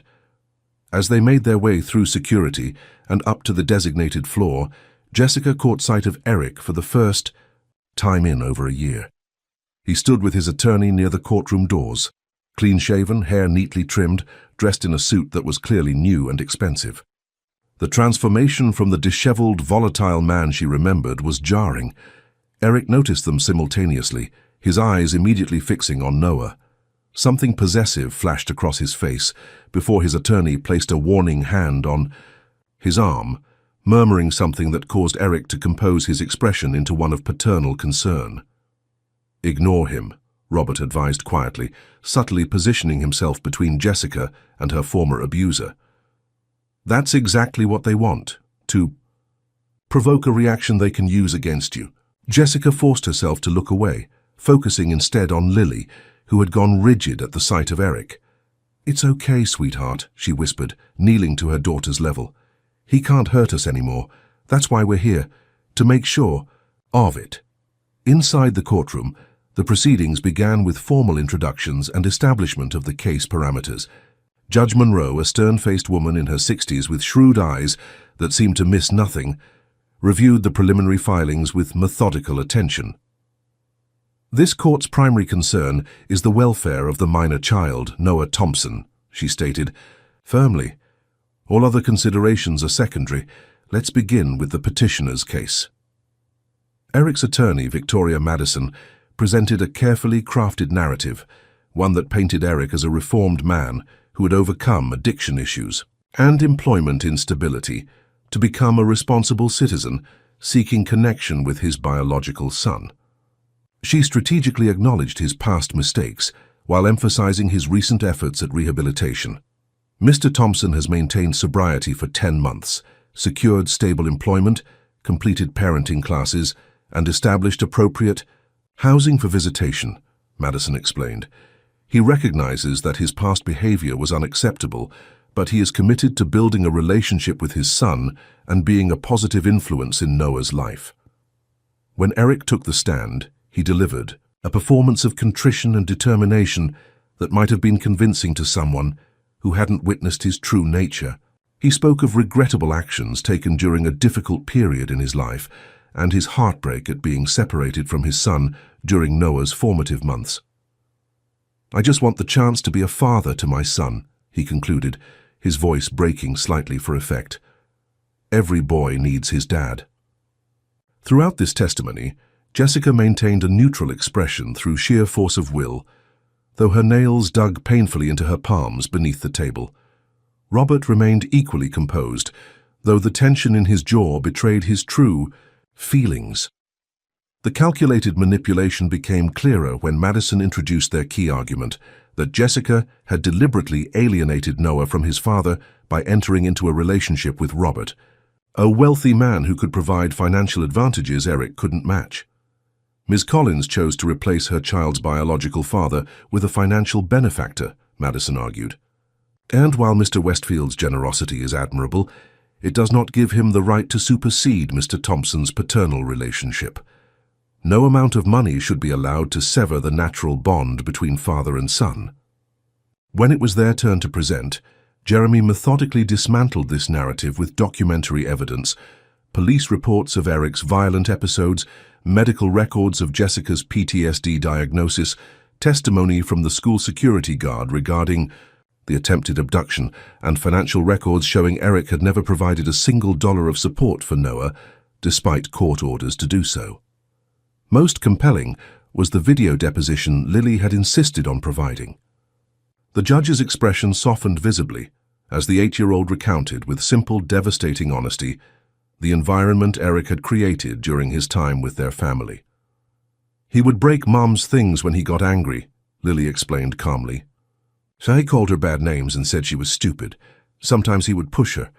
One time he threw his phone and it hit the wall near Noah's crib and made Noah cry, but he just yelled louder." When asked about Robert, Lily's face brightened. "Mr. Robert never yells. He helps Mum when she's sad, and he reads me stories, and he taught Noah how to clap his hands. He makes us feel safe." The contrast couldn't have been more stark, and Jessica saw the impact in Judge Monroe's thoughtful expression as she made notes. The pivotal moment came during cross-examination when Madison attempted to portray Jessica's relationship with Robert as opportunistic. "Ms. Collins, isn't it true that you and your children were homeless before meeting Mr. Westfield?" Madison asked, her tone deliberately sympathetic yet subtly accusatory. "Yes," Jessica answered simply. "We were living under an overpass after fleeing Eric's abuse. And Mr. Westfield, a wealthy bachelor, offered you housing, financial support, and other benefits shortly after meeting you." "He offered us emergency shelter during a blizzard," Jessica corrected. "The other support developed gradually as he came to know us as people, not charity cases." Madison smiled thinly. "But you must admit the arrangement has been quite beneficial to you financially. Housing, education for your daughter, medical care for your son, things you couldn't provide independently." Jessica felt Robert tense beside her, but Jeremy had prepared her for this line of questioning. "The arrangement has benefited all of us," she replied steadily. "Robert gained a family after years of isolation following his wife's passing. The children gained stability and safety.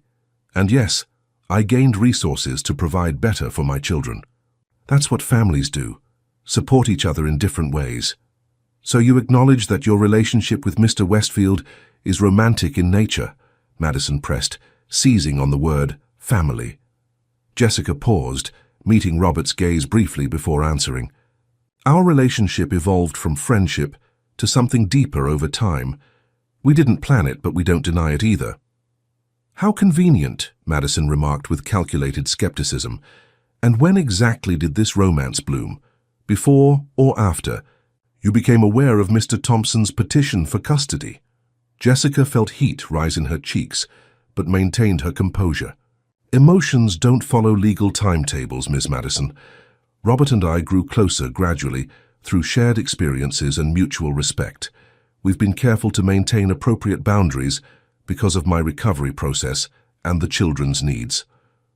The questioning continued for hours, with Madison attempting to characterize their unconventional family as a calculated arrangement, while Jeremy methodically reinforced the documented history of Eric's abuse and abandonment contrasted with Robert's consistent support.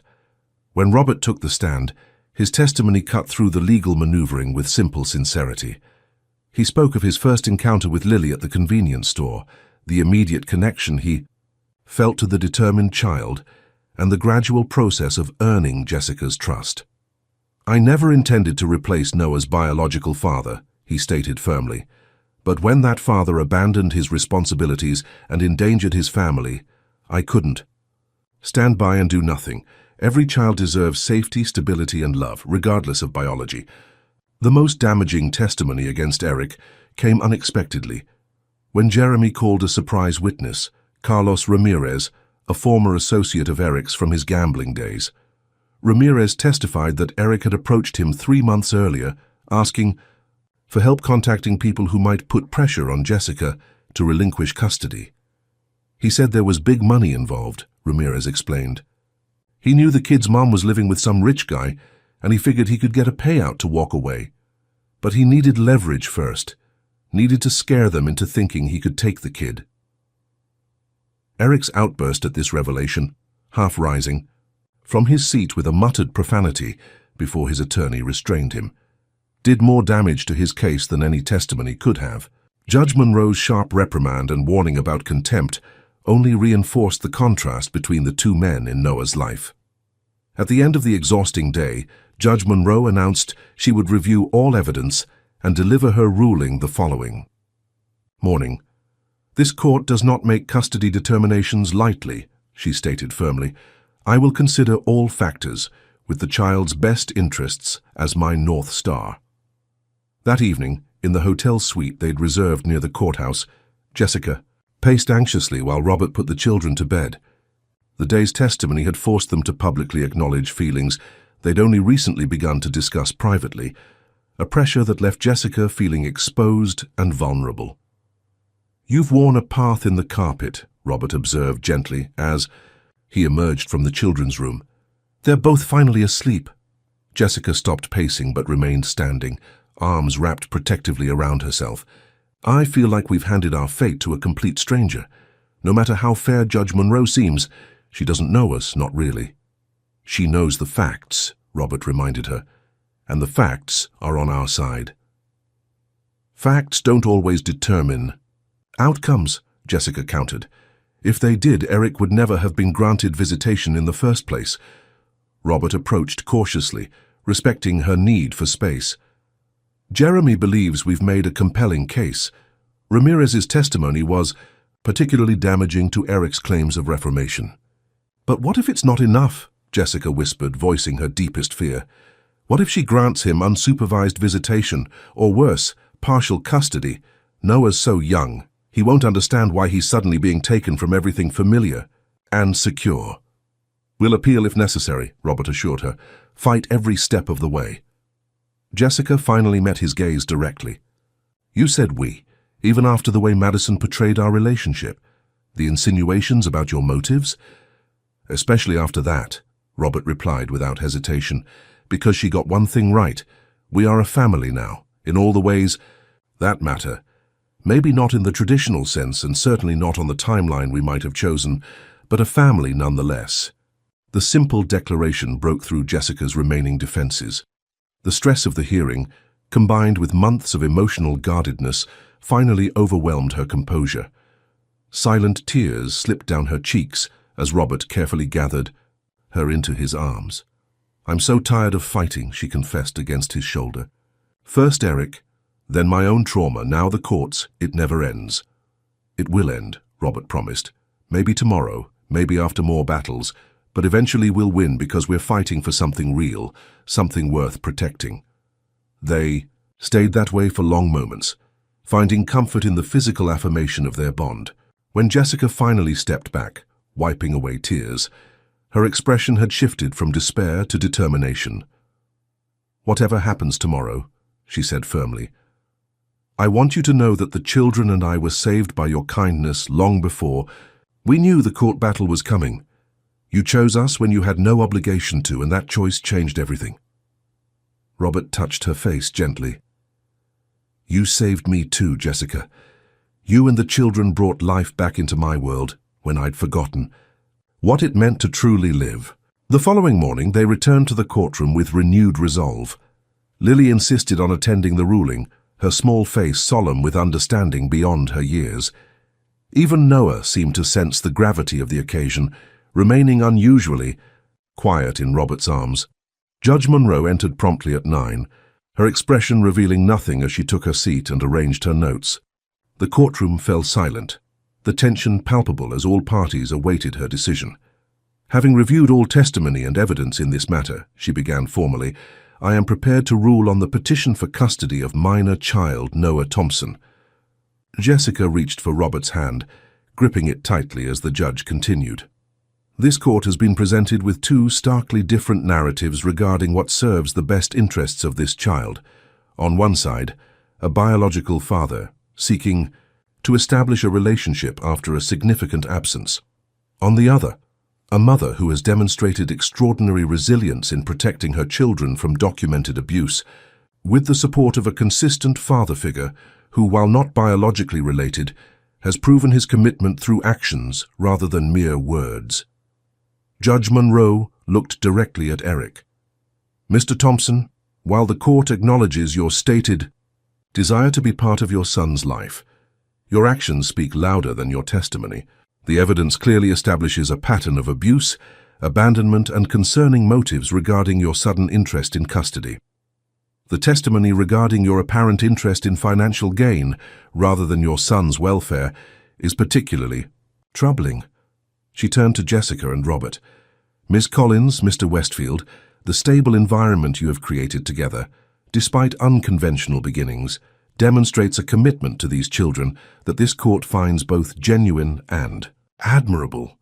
The progress Ms. Collins has made in her recovery, with appropriate therapeutic support, and the academic and social development of both children in your care speak to the security and nurturing atmosphere you have established. Taking a deep breath, Judge Monroe delivered her ruling. Therefore, it is the decision of this court to grant full legal and physical custody of Noah Thompson to Jessica Collins, with no visitation rights granted to Eric Thompson at this time. Jessica exhaled sharply, tears of relief filling her eyes as she pulled Noah closer. Furthermore, the judge continued, this court grants the petition for a permanent restraining order protecting Jessica Collins, Lily Collins, and Noah Thompson from Eric Thompson, requiring him to maintain a distance of no less than 500 feet at all times and prohibiting all contact, direct or indirect. Eric slammed his hand on the table, rising halfway before his attorney yanked him back down, whispering urgently in his ear. Judge Monroe fixed him with a stern glare, but continued without direct comment on his outburst. Finally, regarding the matter of financial support, the court orders Eric Thompson to fulfill all previously established child support obligations, with payments to be garnished directly from any future employment wages. The court notes that Mr. Thompson's failure to provide any support to date would typically result in penalties. However, given Ms. Collins's request to waive these in exchange for the permanent restraining order, the court will honor that preference.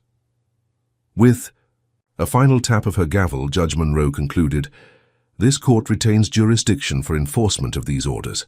We are adjourned. The aftermath passed in a blur.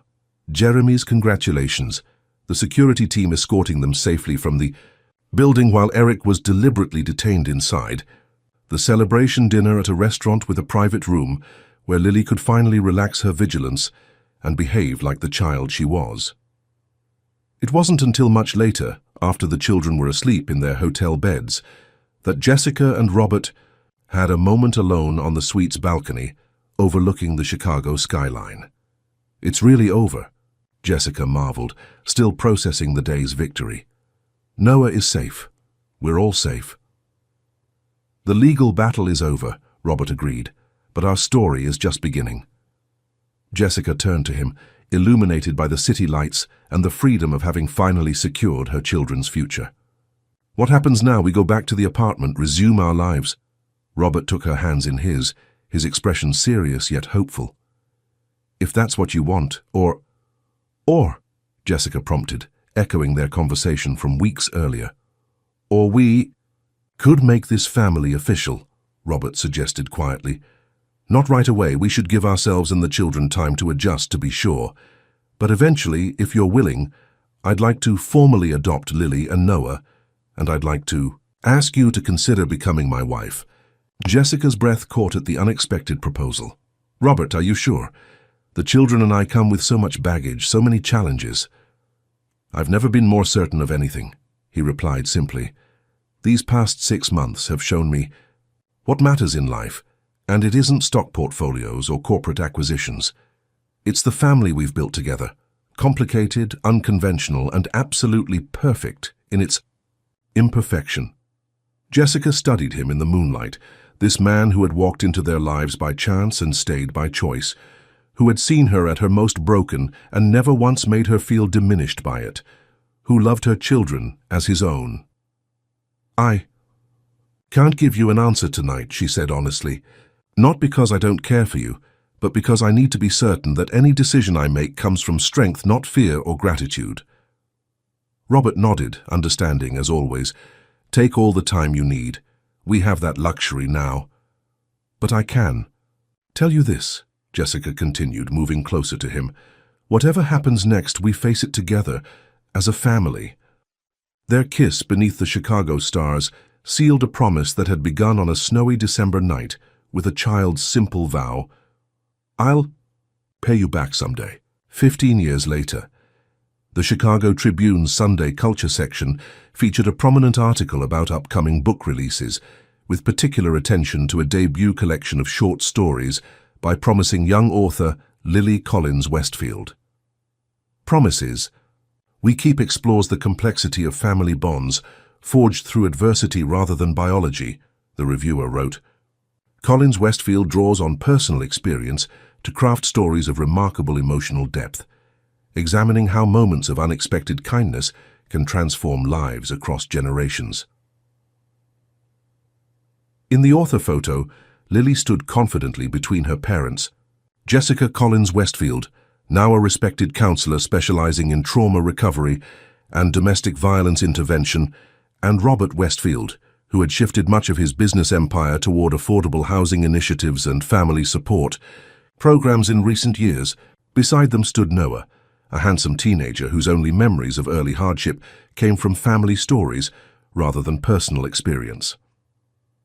The book's release coincided with another significant milestone, the 15th anniversary of that fateful night at Miller's 24-hour mart. To mark the occasion, Lily had insisted on a particular errand before her first official book signing. The convenience store had changed little over the years, though the neighborhood around it had improved. Sam Miller had retired, passing the business to his son Michael, but still helped out occasionally. It was Sam who was behind the counter when the bell jingled and the Collins Westfield family entered. "Well, I'll be," Sam exclaimed, recognizing Robert immediately, and then with growing amazement, the confident young woman beside him. "Is that little Lily, the girl from the snowstorm?" "It's me, Mr. Miller," Lily confirmed with a warm smile, "and I've come to keep a promise." From her purse, she withdrew an envelope and handed it across the counter. 15 years ago, I promised to pay you back for diapers, wipes, and food when I grew up. Today I'm fulfilling that promise." Sam opened the envelope with trembling fingers to find a check, not for the small amount those original items had cost, but for a substantial donation to the children's shelter he had supported for decades. "I've never forgotten your kindness that night," Lily continued. "In fact, I've written about it in my first book, how a simple act of compassion can create ripples that transform lives." "I didn't do anything special," Sam protested, blinking back tears.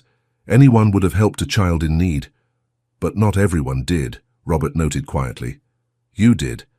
And that made all the difference." Jessica, who had remained silent, finally spoke. "We wanted you to know that your kindness that night wasn't just about diapers or shelter. It was the first step toward healing for all of us. It showed me that good people still existed in the world when I'd almost lost faith in humanity." "I tell your story all the time," Sam admitted, "about the little girl who promised to pay me back someday. I use it to remind people that honor and determination can exist even in the youngest hearts." Noah, who had been examining the candy display with teenage casualness, joined the conversation. "Mom and Dad say that night changed everything. That promises matter even when they're hard to keep." "Especially then," Lily corrected with the wisdom that had always been her hallmark.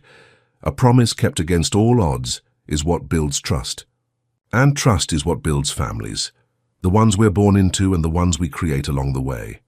As they left the store to head to Lily's book signing, Robert's arm around Jessica's waist and Noah walking ahead with his sister, they embodied the truth at the heart of Lily's stories, that family isn't defined by blood or circumstance, but by the daily choice to stand together when the world feels dark, to believe in each other when it's hard to believe in yourself, and to keep the promises made when they matter most.